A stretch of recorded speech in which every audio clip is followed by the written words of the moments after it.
What are the consequences of changing the loft on your wedges? We're going to find out.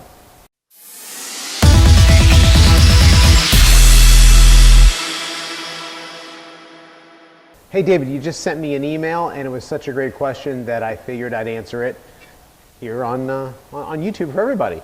And here's the email. It says, "Good morning, Mike. I have 4 wedges but have not been using all of them because they are very close in terms of loft. I have a 48, a 50, a 55, and 60 degree wedge. I was thinking about adjusting the loft on the 50 to 52, so making that 50 degree wedge 2 degrees weaker, and the 55 to 56, so that there would be a 4 degree difference among my 4 wedges. Let me know if you agree and if Tom has the tools to make these adjustments." So David, yes, great question, and Tom does have the ability to make those adjustments. Also, what you're talking about doing is basically setting up your golf bag so that you've got a 48 degree pitching wedge, a 52 degree gap wedge, a 56 degree sand wedge, and a 60 degree lob wedge. That's exactly the way that I have my golf bag set up, and I think it's a great idea. So I would say that's something that you may want to seriously consider. I do have to, though, let you know that there are some other consequences involved when you start bending your clubs. And what happens is in terms of bounce. So for example, I've got right here a 54 degree sand wedge with 14 degrees of bounce.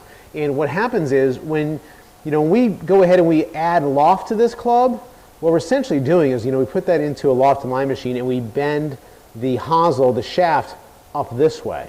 And what it effectively does, it increases the loft a couple of degrees is what you're talking about doing. But what also happens is the bounce here, you see that trailing edge?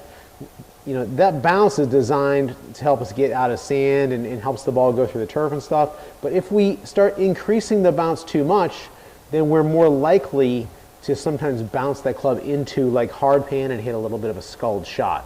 If you're going to bend your clubs a degree or two, it probably isn't going to make much of a difference, but you should know about it.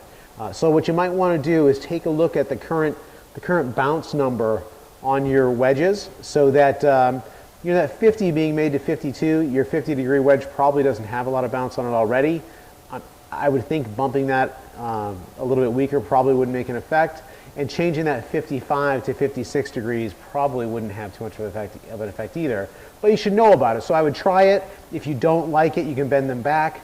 The other thing you can always do is nowadays with eBay and Craigslist and all that stuff, your used clubs have some value. So you could always sell those clubs and then purchase a matching set of wedges 48 through 60 degrees. So great question, and Tom Miller here can help you out with that. Thanks very much, David.